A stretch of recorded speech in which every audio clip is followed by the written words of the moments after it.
Cement factory పెడతామని అంటూ భారీగా డబ్బులు వసూలు చేసి ఇక్కడ ఫ్యాక్టరీ వస్తుంది, మీ అందరికీ ఉద్యోగాలు వస్తాయి, మీకు నెల నెల వడ్డీ ఇస్తాము, ఇన్ని లక్షలు పెట్టుబడి పెట్టండి అని బాధితులు నమ్మించి లక్షల్లో డబ్బులు కట్టించుకున్నారు.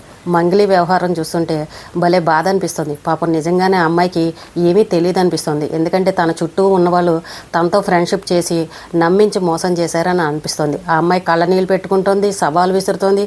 నేను ఏ శిక్షకైనా సరే సిద్ధమే, నేను ఈ రోజున ఇంత స్థాయిలో ఉన్నానని అంటే మీరందరే కదా, అలాంటిది నేను మిమ్మల్ని ఎందుకు మోసం చేస్తానని తను అంత నమ్మకంగా ఖచ్చితంగా కళ్ళనీళ్ళు పెట్టుకొని చెప్తుందని అంటే మంగిలికి పాపం ఏ విషయం తెలియదని అనిపించింది. అయితే ఇక్కడ ఇంకొక విషయం కూడా మాట్లాడుతున్నారు. మరి మంగిలికి సంబంధం లేదు అని అన్నప్పుడు ఒక లాయర్ గారు పెద్ద మనుషుల్లో పెట్టి మాట్లాడదాం రమ్మని ఫోన్ చేయగానే మంగిలి తమ్ముడు ఎందుకు వెళ్ళారు, అసలు ఆ పంచాయతీకి వెళ్లాల్సినంత అవసరం ఏంటి, అక్కడ కూర్చొని 10 లక్షలు నీకు డబ్బులు ఇస్తాను, మా తమ్ముడు పేరు తీసేయండి, నా పేరు తీసేయండి అని ఎందుకు బతిమలాడుకోవాలి?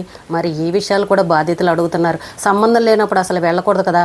అక్కడే మంగిలి పొరపాటు చేసింది. మంగిలికి సంబంధం లేనప్పుడు వెళ్లకుండా, ఒరే తమ్ముడు నువ్వే కదా ఈ వ్యవహారంలో ఉన్నావు, నువ్వే చూసుకోరా, నాకున్న మంచి పేరు పోతుంది, నేనైతే రాని ఆ రోజే తమ్ముడిని పంపించి ఈ అమ్మాయి వెళ్లకుండా ఉండుంటే ఆ కథ వేరే రకంగా ఉండేది. కానీ ఈ అమ్మాయి పంచాయతీలకు వెళ్ళడం, ఆ లాయర్ గారికి అన్నిసార్లు ఫోనులు చేయడము, మాట్లాడడము, వాట్సాప్ కాల్లో గ్రూపుల్లో మాట్లాడడం, మరి ఇలాంటివన్నీ కూడా చేయకూడదు కదా. ఆ రోజే పలానా లాయర్ గారు నన్ను వేధిస్తున్నారని పోలీస్ స్టేషన్లో కంప్లైంట్ ఇచ్చుంటే అసలు ఈ గొడవ ఇంతవరకు వచ్చేది కాదు. కానీ ఆ అమ్మాయి కన్నీళ్ళు పెట్టుకొని చెప్తుంటే బాధ అనిపించింది. ఎందుకంటే ఏ ఆడపిల్లనైనా అన్యాయంగా అన్నారనుకోండి, ఇంట్లో ముందు తల్లిదండ్రులు, కన్న తల్లిదండ్రులు బాధపడతారు. మా అమ్మాయి మీద ఏంటి ఇలాంటి నిందలేస్తున్నారని ఏ తల్లిదండ్రులకైనా కొంచెం అవమానకరంగానే ఉంటుంది, అలాగే బాధపడతారు కూడా. ఆ అమ్మాయి కష్టపడి పైకి వచ్చింది, అలాగే పేదింటి నుండి వచ్చింది, మన కళ్ళ ముందు చక్కగా మంచి మంచి పాటలు పాడుతూ ఈ స్థాయికి ఎదిగింది అని అంటే ఆ అమ్మాయిలో ఉన్న టాలెంట్ అది. మనం ఆ టాలెంట్కి మెచ్చుకుని ఆ అమ్మాయిని ఈ రోజున లైక్లు షేర్లు కొట్టి ఫాలో చేసి ఈ రోజున ఆ స్థాయిలో కూర్చోబెట్టాం. మరి అలాంటి అమ్మాయి ఎలాంటి స్కామ్లో ఇరుక్కుంది అని అంటే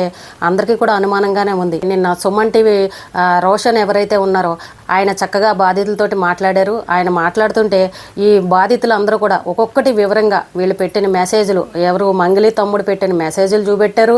మేము పలానా వాళ్ళ దగ్గర 12 లక్షలని ఒకళ్ళు, 80 లక్షలని ఒకళ్ళు, 10 లక్షలని ఒకళ్ళు, 5 లక్షలని ఒకళ్ళు, ఇలాగ ఎవరెవరు ఎంత డబ్బులు కట్టారో సాక్ష్యాలతో సహా సుమన్ టీవీ వాళ్ళకి చూపించారు. ఆయన చూసి షాక్ అయిపోతున్నారు. ఇదేంటి మంగిలి నాకు సంబంధం లేదంటుంది, ఇంత డైరెక్ట్గా ఫోటోలు వీడియోలు ఇంత చాటింగ్లు ఇవన్నీ చూపెడుతున్నా సరే నాకు సంబంధం లేదని ఎలా అంటుందని మాట్లాడుతున్నారు. కానీ నిజంగానే మంగిలికి సంబంధం లేకపోవచ్చు, కానీ వాళ్ళ తమ్ముడు ఎవరైతే ఉన్నారో ఆ అబ్బాయిని కాపాడడం కోసమే ఈ అమ్మాయి పాపం ఆరాట పడుతుందని అనిపిస్తుంది. ఎందుకంటే తమ్ముడైనా అక్కైనా చెల్లైనా ఎవరికి జరిగినా కూడా మిగిలిన వాళ్ళు కాపాడాలనే చూస్తారు. ఒక్క పర్సన్ తప్పు చేసినా సరే ఆ ఇంట్లో మంచి పేరు ఎవరికుందో పలానా వాళ్ళ తమ్ముడు అని అంటారు. ఈ అమ్మాయికి చెడ్డ పేరు వచ్చే పరిస్థితి అక్కడ అదే కనబడుతుంది. వీళ్ళందరూ గ్రూప్ లాగా ఉండుంటారు, మరి పంచుకునే వ్యవహారంలోనో లేకపోతే వీళ్ళు లెక్కలు వేసుకునే వ్యవహారంలోనో ఎక్కడో మొత్తానికి తేడా కొట్టేసరికి అందరూ బయటకు వచ్చి వేళ నువ్వంటే నువ్వు అని పిల్లి మీద ఎలక మీద పిల్లి ఇలా ఒకరి మీద ఒకరు నిందలు వేసుకుంటూ చెప్తున్నారు. వాడికి నేను డబ్బులు ఇచ్చానని ఒకరు అంటారు, ఇంకొకడు వచ్చి డబ్బులు లెక్క పెట్టావు కదరా, నువ్వు ఈ డబ్బులన్నీ ఏం చేసావంటే నేను పలానా వాడికి ఇచ్చాను అంటాడు. అసలు ఆ డబ్బులు తీసుకున్నవాడు ఎక్కడికి పోయాడో తెలియదు.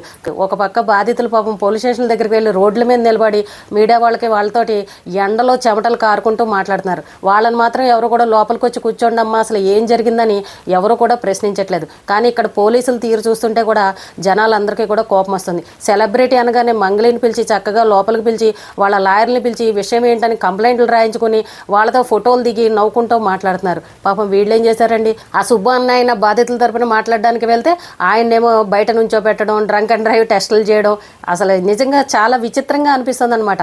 ఫ్రెండ్లీ పోలీసులు అంటారు, మరి ఫ్రెండ్లీ పోలీస్ అని అన్నప్పుడు పేదలకు ఒకలాగా సెలబ్రిటీలకు ఒకలాగా అలా చేయకూడదు కదా.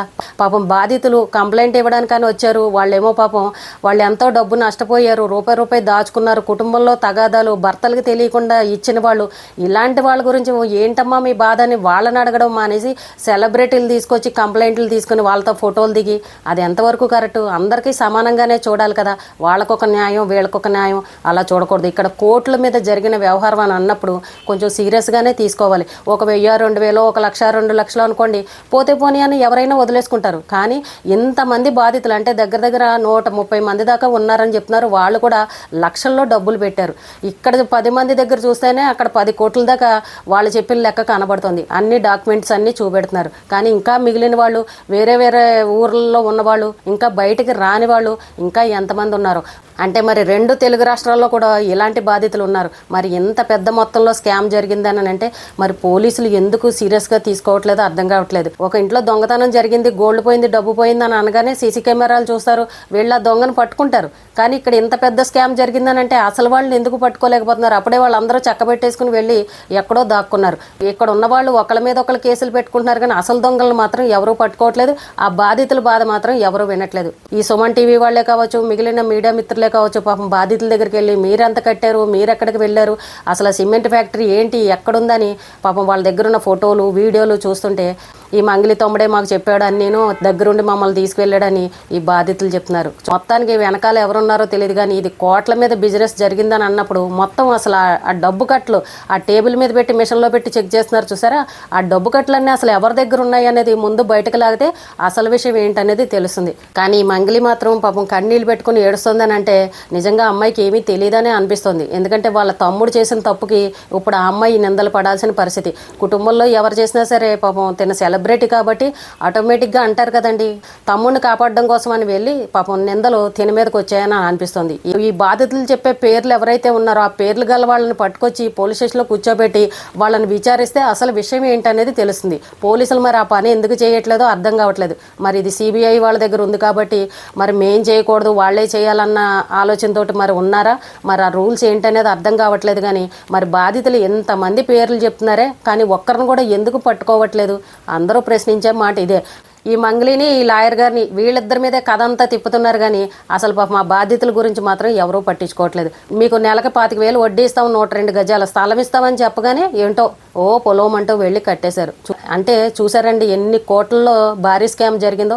ఇక్కడ మన కళ్ళ ముందు కనబడే వాళ్ళే 100 మంది దాకా కనబడుతున్నారు. మరి ఇంకా బయటకు రాని వాళ్ళు ఇంకెంతమంది ఉంటారో. ఇలా బయటకు వచ్చి చెప్పామనంటే మీడియాలో కనబడతాము, ఎవరికన్నా తెలిసిందనంటే పరువు పోతుందని అన్న భయానికి రాని వాళ్ళు కూడా ఉంటారు.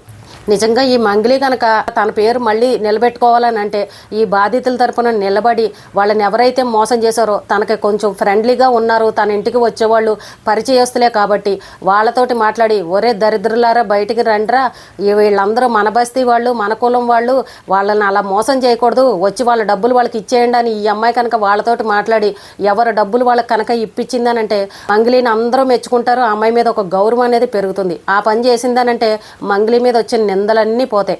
తనే చెప్తుంది కదా, నేను పేద కుటుంబంలోంచి వచ్చాను, నాకు కష్టం అంటే ఏంటో తెలుసు, నేను రైతు కుటుంబంలోంచి వచ్చాను, మా అమ్మ నాన్న మమ్మల్ని చాలా కష్టపడి పెంచారు, ప్రతి రూపాయికి నాకు విలువ తెలుసు, నేను పాటల మీదే బతుకుతున్నాను, పాటే నాకు ప్రపంచం, నేను ఈ రోజున ఈ స్థాయిలో ఉన్నానంటే మీ అందరి దీవెనల వల్లే ఇలా ఉన్నాను నేనని ఆ అమ్మాయి ఎంత గొప్పగా చెప్తున్నప్పుడు ఆ బాధితులకి కొంచెం తన న్యాయం కనుక చేసి తన మాట్లాడి ఈ గొడవని ఇక్కడతో సెటిల్మెంట్ చేసి ఎవరు డబ్బులు కనుక వాళ్ళకి ఇప్పించిందని అంటే నిజంగా మంగ్లీ అంత గొప్పవాళ్ళు ఇంకొకళ్ళు ఎవ్వరు కూడా ఉండరు.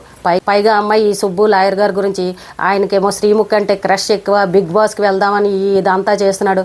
ఇవన్నీ పిచ్చి మాటలు ఎందుకండి, ఆడవాళ్ళకే శత్రువు అని అన్నట్టు ఆ శ్రీముఖి గురించి తీసుకొచ్చి ఇందులో మాట్లాడడం ఎందుకు? అసలు ఆ అమ్మాయికి ఇందులో సంబంధం ఏంటి? ఒకవేళ నిజంగా పర్సనల్గా ఏమైనా ఉంటే ఉండొచ్చు. ఇక్కడేమో నీ వ్యవహారం ఈ స్కామ్ గురించి మాట్లాడుతుంటే మధ్యలో శ్రీముఖి గురించి ఎందుకు మాట్లాడడం చెప్పండి? ఆడవాళ్ళే శత్రువులు అంటారు, ఇదే అన్నమాట. ఏది ఏమైనా పాపం మంగ్లీ చెప్పే మాటల్లో నిజం కనబడుతుంది. డబ్బులు కట్టిన వాళ్ళు కూడా ఈఎంఐ కులంలో వాళ్ళు కూడా ఉన్నారు. మరి అలాంటి వాళ్ళందరికీ కూడా తిన న్యాయం చేయాలి. అసలు మోసం చేయడానికి కులంతో సంబంధం లేదండి. పెద్ద కులంలో ఉన్న వాళ్ళు మోసాలు చేస్తున్నారు, చిన్న కులంలో ఉన్న వాళ్ళు కూడా మోసం చేస్తున్నారు. అసలు ఇక్కడ కులాలు మతాలు ఎందుకు మాట్లాడాలి? అంటే వేరే కులం వాడును వేరే మతం వాడు మోసాలు చేయట్లేదా? అసలు ఇక్కడ మాట్లాడుకుంటున్న డబ్బు వ్యవహారానికి కులం గురించి ఎందుకు మాట్లాడుతున్నారో అర్థం కావట్లేదు. నిజంగా అమ్మాయికి ఏ పాపం తెలీదు, ఏమీ తెలియదు అని అన్నప్పుడు ఆ తెలిసిన వాళ్లే కాబట్టి వీళ్ళందరూ ఆ అమ్మాయి పిలిచి ఈ పోలీస్ స్టేషన్లో కూర్చోబెట్టి ఇది జరిగిన విషయమైన అందరూ కూర్చొని మాట్లాడుకుని వాళ్ళకి ఇవ్వాల్సిన డబ్బులు కనుక ఇచ్చేసారని అంటే మంగ్లీ చక్కగా కడిగిన ముచ్చంలాగా బయటపడిపోతుంది. కానీ కొన్ని ఛానల్స్ వేసేస్తున్నారు మంగ్లీ అరెస్టు, మంగ్లీ ఇది అదని.